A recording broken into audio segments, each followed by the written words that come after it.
உலகெங்கும் வாழும் next gen astro நேயர்களுக்கு வீனஸ் பாலாஜியின் அன்பு வணக்கங்கள். நான் வீனஸ் ஆஸ்ட்ரோ அகாடமியின் ஜோதிட பேராசிரியர் மற்றும் சோழி பிரசன்ன ஜோதிட ஆராய்ச்சியாளராக இருந்து அனைவருக்கும் போய் ஜோதிடம் சென்ற பணியில் இருக்கும். நம்ம சேனலில் ஃபஸ்ட் டைம் பார்க்குறீங்கன்னா சப்ஸ்கிரைப் பண்ணிக்கோங்க. பெல் பட்டனில் ஆல் ஆப்ஷன் ப்ரெஸ் பண்ணுங்கள். நம்ம இன்னைக்கு 12 ராசி என்பவர்களுக்கு குருவின் அதிச்சார பயிற்சி பலன்களை பற்றி இந்த வீடியோவில் டீட்டெயிலாக பார்க்க போகிறோம். குருவின் அதிச்சாரம்னா என்ன அப்படின்னா, ஒவ்வொரு காலகட்டத்திலையும் சூரியனுடைய நகர்வுக்கு தகுந்தாற் போல கிரகங்கள் பயணிக்கும். அந்த பயணிக்கக்கூடிய காலகட்டம் பார்த்திங்கன்னா, சில கிரகங்கள் வேகமாகவும் சில கிரகங்கள் மெதுவாகவும் நகரும். அதுபோல் இந்த காலகட்டத்தில் குரு பகவான் அப்படின்னு சொல்லக்கூடியவர் அதிகமான வேகத்துடன் அடுத்த ராசிக்கு பயணம் பண்ணுறாரு. அதுதான் குருவின் அதிச்சாரம் சொல்கிறோம். அந்த வேகமான நகர்வு பார்த்திங்கன்னா அடுத்த ராசிக்கு போகிறதுனால தான் இது குரு பயிற்சியாகவும் கருதப்படுகிறது. இது பார்த்திங்கன்னா ஒரு மினி குரு பயிற்சி அப்படின்னு சொல்லலாம்.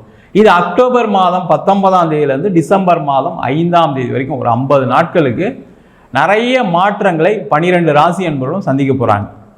அது சில பேருக்கு கெட்ட மாற்றங்களாக இருக்கும், பல பேருக்கு நல்ல மாற்றங்களாக இருக்கும்.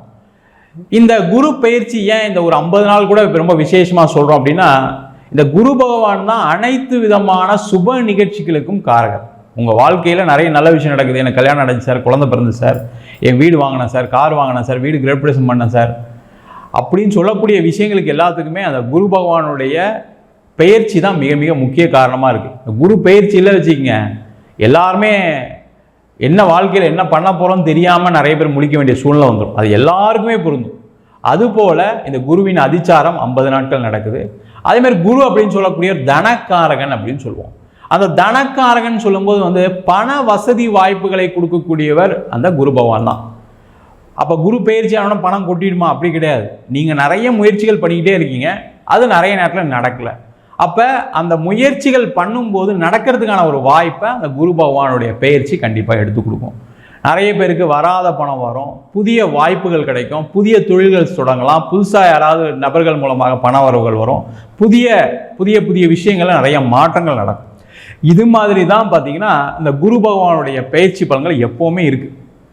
அப்போ அந்த அதிச்சாரம் பெற்றா கூட அந்த 50 நாட்களில் என்ன சார் நடக்கும்? ஏன்னா ஒரு வருஷமே எனக்கு ஒன்றுமே நடக்கலை அப்படின்னு சொல்கிறவங்க நிறைய பேர் இருப்பீங்க. அந்த ஒரு வருஷம் நடக்கலைன்னா கூட அதற்கு காரணம் உங்கள் ஜாதகத்தில் சில ஏதோ கர்ம வினைகள் இருக்கும். அதை ஒரு அடி பக்கத்தில் இருக்க ஜோசியரோ இல்லை எங்கிட்ட ஜாதகம் அமைச்சு பார்த்துக்கலாம், அதில் ஒன்றும் பிரச்சனை இல்லை. அப்போ அந்த 50 நாளில் நடக்குமானா கண்டிப்பாக நடக்கும். ஒவ்வொரு கிரக நகருமே வாழ்க்கையில் ஒரு மாற்றத்தை ஏற்படுத்தி தான் இருக்குது. அதனால தான் பார்த்தீங்கன்னா ஒவ்வொரு நாளுமே உங்களுடைய மனநிலை மாறிக்கிட்டே இருக்குது. அப்போ 50 நாள் குரு உச்சம் பெற்ற இடத்துலேருந்து பலன் கொடுக்க போகிறார்.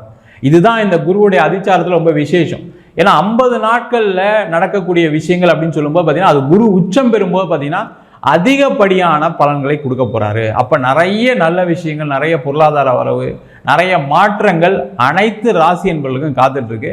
அதை தெளிவாக விரிவாக ஒவ்வொரு ராசி என்பவர்களுக்கும் தெளிவாக பார்க்க போகிறோம். ஸ்கிப் பண்ணாமல் பாருங்கள், லைக் பண்ணுங்கள், கமெண்ட் பண்ணுங்கள், ஷேர். சிம்ம ராசி அன்பர்களுக்கு குருவின் அதிச்சார பயிற்சி பலன்கள். சிம்ம ராசிக்கு இப்போ சொல்லணும் அப்படின்னாவே ரொம்ப ஒரு மாதிரி கஷ்டமான ஒரு சூழ்நிலை தான் சிம்ம ராசி என்பதெல்லாம் இருக்கீங்க. நிறைய பிரச்சனை, தடை, தாமதம், ஒன்றுமே நடக்கலை சார், ஒரே விரக்தியில் இருக்கேன், வாழ்க்கையில் எங்கே போய் நிற்க போகிறேன்னு தெரியல, ரொம்ப மோசமான சூழ்நிலை இருக்கேன். இப்போ இந்த ஒரு வருஷமாக பார்த்தீங்கன்னா பயங்கரமான பிரச்சனை, எனக்கு இந்த 6 மாதத்துக்கு முன்னாடி வேலை போயிடுச்சு, 3 மாதத்துக்கு முன்னாடி வேலை போயிடுச்சு அப்படின்னு சொன்னவங்க நிறைய பேர் இருக்கீங்க. அவங்களுக்கு எல்லாருக்குமே ஒரு ஆறுதலை கொடுக்கக்கூடிய ஒரு பயிற்சி தான் இந்த குருவின் அதிச்சாரம். இந்த 12ஆம் இடத்துல வரார். இந்த 12ஆம் இடத்துல வரும்போது என்ன அப்படின்னா, உங்களுக்கு பொருளாதார விரயம் இருக்க தான் செய்யும். ஆனால் அதுலேயே சில நல்லது நடக்கும். அது எப்படி நடக்கும் அப்படின்னா, ஒரு வேலைக்கு ட்ரை பண்ணுறீங்க, சம்பளம் அதிகமாக கிடைக்காது, ஆனால் உங்களுக்கு அதுக்கான பொசிஷன் கிடைக்கும். உங்களுக்கு ஒரு கம்ஃபர்டபுளான ஜாபு கண்டிப்பாக கிடைக்கும். அதற்கான முயற்சிகளை செய்யலாம். அதேமாதிரி வேலையே இல்லை சார், வேலை போயிட்டு சும்மா இருக்கேன் சார் அப்படின்னா வேலைக்கு ட்ரை பண்ணுங்கள். உங்களுடைய எக்ஸ்பெக்டேஷனை கம்மி பண்ணிக்கங்க. நீங்கள் எந்த சம்பளம் வாங்குறீங்களோ அந்த சம்பளம் கண்டிப்பாக கொடுக்க மாட்டாங்க. அதுலேருந்து ஒரு 20% கம்மியாக தான் கிடைக்கும். அப்போ அந்த 20% கம்மியாக கிடைக்குதே, நம்ம சும்மா இருக்காமல் இருக்கிறதுக்கு அப்படின்னு நினச்சி நீங்கள் அதில் போயிட்டீங்கன்னா சேஃப். இல்லைனா அது நீண்ட காலம் தொடர்வதற்கான ஒரு வாய்ப்பு இருக்குது. என்ன சார் நீங்கள் நாங்களே 3 மாதம் வேலை இல்லாமல் இருக்கேன், 6 மாதம் வேலை இல்லாமல் இருக்கேன், நீங்கள் வேறு பயமுறுத்துறீங்கன்னு நினைக்காதீங்க. இதுதான் நிதர்சனமான உண்மை. நீங்கள் அந்த 6 மாதம் வேலை இல்லாமல் இருக்கிறதுக்கு, ஒரு வருஷமாக வேலை இல்லாமல் இருக்கிறதுக்கு காரணம் என்னென்னா, நீங்கள் ஒரு எதிர்பார்ப்போடு இருக்கீங்க. சார் கடைசி சம்பளமாவது கிடைக்கணும் சார், கிடைக்கும் தான் இல்லைன்னு சொல்ல, ஆனால் உங்களுடைய நேரம் சரியில்லாதபோது எப்படி கிடைக்கும்? கிடைக்காது. அந்த ரியாலிட்டியை புரிஞ்சுக்கோங்க. கம்மியான சம்பளத்துக்கு ட்ரை பண்ணிங்கன்னா கிடச்சிடும். அதேமாதிரி பிஸ்னஸ் பண்ணுறீங்களா, பிஸ்னஸ் பண்ணுறவங்க புதுசாக எதையுமே ட்ரை பண்ணாதீங்க. புதுசாக கடன் வாங்கி நான் இந்த பணத்தை போட்டு உடனே அடுத்த மாதம் சரி பண்ணி அடுத்த மாதம் நான் வந்து கடன், அது நடக்க போகிறது இல்லை. அப்போ என்ன பண்ணணும், அதிக வட்டிக்கு வாங்கி உடனே நான் பிஸ்னஸை பண்ணி உடனே கடனை திருப்பி கட்டணும் முடியாது. அப்போ என்ன பண்ணணும், லாங் டேர்மை மாற்றுங்க. லோன்ஸ் எல்லாம் 6 மாதம் கழித்து தருவேன், 1 வருஷம் கழித்து தருவேன் அப்படின்னு சொல்லி மாற்றிட்டீங்க அப்படின்னாவே சேஃபாக இருக்கும். இல்லை சார் ஏற்கனவே வாங்கின கடனே கட்ட முடியாமல் இருக்கேன், அதெல்லாம் எப்படி சார் சொல்கிறது, உண்மைதான், பிரச்சனை இருக்குதான், இல்லைன்னு சொல்ல. ஆனால் அதை தாண்டி பிஸ்னஸ் பண்ணணுமா இல்லையா? பிஸ்னஸ் பண்ணாமல் எப்படி கடன் கட்டுவீங்க, எப்படி வாடகை கொடுப்பீங்க? அப்படின்னா என்ன பண்ணணும் அப்படின்னா, இருக்கிற விஷயத்த அதிகமான முயற்சியோட பண்ணுறதுக்கான ஒரு சூழ்நிலை ஏற்படுத்திக்கணும். தடைகள் வரும், நீங்கள் போய் பார்க்க நினைக்கும் போது பார்க்க முடியாது, அவங்க இருக்க மாட்டாங்க, நீங்கள் கொடுத்த ரேட் அதிகம் சொல்லுவாங்க, நீங்கள் பயங்கர காம்படிட்டிவ் ரேட்டாக கொடுக்கல, எல்லா கதையும் உங்களை யாரெல்லாம் பாசிட்டிவாக பேசி உங்களை எல்லாம் புகழ்ச்சி பேசுனாங்களோ எல்லாம் அப்படியே மாற்றி பேசுவாங்க. அந்த நிலை இருந்துட்டு தான் இருக்குது. அப்போ நீங்கள் என்ன பண்ணணும், அப்போ அதை விட கொஞ்சம் லோ ப்ரொஃபைலாக நீங்கள் உங்களுடைய சூழ்நிலையை மாற்றிக்கிறது நல்லது. அதே மாதிரி அதிக எதிர்பார்ப்போட கடனை வாங்கி நான் உடனே போட்டு பண்ணிடுவேன்னு நடக்காது. அதை மட்டும் ட்ரை பண்ணாதீங்க. அதிக வட்டிக்கு தயவுசெய்து வாங்காதீங்க. கடன் கொடுத்தவங்ககிட்ட போய் சொல்லுங்கள், பேசுங்க, ஒத்துப்பாங்க. ஏன்னா நீங்கள் கரெக்டாக கடன் கட்டியிருப்பீங்க, எல்லாம் பண்ணியிருப்பீங்க. எனக்கு ஒரு 3 மாதம் ஆகும், ஒரு 6 மாதம் ஆகும், எனக்கு டைம் கொடுங்க, அது வரைக்கும் என்னை தொல்லை பண்ணாமல் இருங்க, நான் கண்டிப்பாக கொடுத்துருவேன் அப்படின்ட்டு ஒரு அஷூரன்ஸை கொடுங்க. அது உங்களுக்கு ஒரு மாற்றத்தை கண்டிப்பாக கொடுக்கும். அது உங்களை அடுத்த நிலைக்கு எடுத்து செல்லும். அவங்க தொல்லை பண்ணுறாங்களேன்னு நீங்கள் இன்னொருத்தர் கடனை வாங்கி கொடுத்தீங்கன்னா நீங்கள் திருப்பி மாட்டிட்டு தான் இருக்கீங்கன்னு அர்த்தம். அதுதான் நிலை நடந்துட்டு இருக்கு கண்டிப்பாக. அதுதான் இப்போ சிம்மராசி என்பவர்களுடைய நிலையாக இருக்குது. தொழில் பண்ணுறவங்க ரொம்ப ஜாக்கிரதையாக இருங்க. அதே போல் இந்த காலகட்டத்தில் நீங்கள் பண்ணக்கூடிய இன்வெஸ்ட்மெண்ட் எல்லாமே 6 மாதம் கழிச்சு தான் வரும். அதுக்கு இப்போவே தயாராகிடுங்க, சேஃபாக இருங்க. அதே போல் கடக ராசியில் இருக்கீங்க, காதல் சம்பந்தமான விஷயத்தில் தோல்வி தான் வரும், ஒரு விரக்தி தான் வரும், தேவையில்லாத ஒரு சண்டைகள். நீங்கள் ஒன்று பேசுனா கூட 10 சொல்லுவாங்க. அதே மாதிரி காதல் பண்ணிட்டு திருமணத்துக்கு முயற்சி பண்ணுறேன்னு சொல்லி அம்மா கிட்ட சொல்கிறீங்க, அப்பா கிட்ட சொல்லி ஒத்துக்க மாட்டாங்க. அப்போ என்ன பண்ணும், எல்லாத்தையும் ஒரு 6 மாதம் தள்ளி போடுங்க. அது சேஃபாக உங்களை பாதுகாக்கும், ஒன்றும் பிரச்சனை இல்லை. அதேமாதிரி திருமணம் ஆகி நல்லபடியாக இருக்கீங்க அப்படின்னா அதில் சின்ன சின்ன சண்டை சச்சரவு வரும். இல்லை எப்படி நீ பேசலாம், எப்படி நீங்கள் சொல்லலாம், எப்படி எங்கள் அம்மாவை பற்றி பேசலாம், சண்டைக்கு போனீங்க அப்படின்னா சண்டை பெருசாகி பிரிகிற மாதிரி சூழ்நிலை இருக்குது. கவனமாக இருங்க.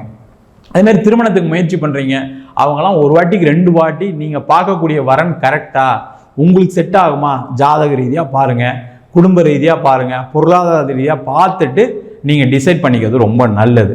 அதை பண்ணிங்கன்னா கண்டிப்பாக சிறப்பாக இருக்கும். இதில் பாசிட்டிவ் என்னென்னா, வீடு வாங்கலாம், இடம் வாங்கலாம், வீடு விற்கலாம், இடம் விற்கலாம், பூர்வீக சொத்து கிடைக்கும், பூர்வீக சொத்து விற்று காசு வரும், கோர்ட்டு கேஸு வம்பு வழக்கு அதெல்லாம் முடிவதற்கான வாய்ப்புகள் உண்டு.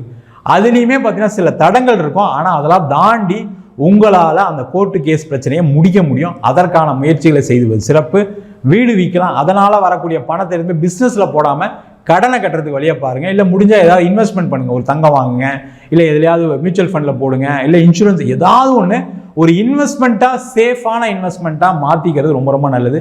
எந்த காரணத்தை கொண்டும் அந்த சீட்டு போடுறது, இந்த ஷேர் மார்க்கெட்டில் இன்வெஸ்ட் பண்ணுறது, இந்த கிரிப்டோ கரன்சியில் இன்வெஸ்ட் பண்ணுறது சிம்ம ராசி என்பவர்களுக்கு இப்போ கடுமையான பிரச்சனை தான் கொடுக்கும்.